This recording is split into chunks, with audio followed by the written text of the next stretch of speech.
এই মুহূর্তের পশ্চিমবঙ্গ এবং কলকাতার রাজনৈতিক পরিস্থিতি আপনাকে কি দুঃখ দেয়, না আপনি আশাব্যঞ্জক বলে মনে করেন? আমাদের রাজ্যের রাজনীতি বা দেশের রাজনীতি পড়ে আশা বা আনন্দের খুব অবকাশ অনেক সময় থাকে না, সেটা ঘটনা। আমাদের মনে হয় যে তার মানে অনেকগুলো দিক আছে। একটা তো দেখুন, একটা কোর্সেনিং অফ ডিসকোর্স হয়েছে, সিভিল ডিসকোর্সের জায়গাটা লিমিটেড হয়ে গেছে।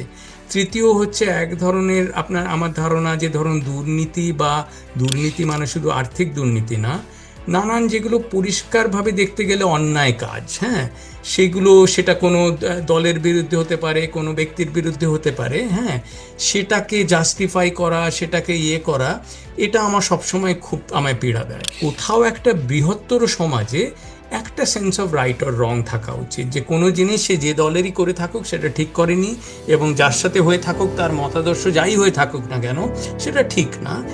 এই জায়গাগুলোতে আমার মনে হয় খানিকটা ডিগ্রেডেশন বা কোর্সেনিং অফ দ্য ডিসকোর্স হয়েছে।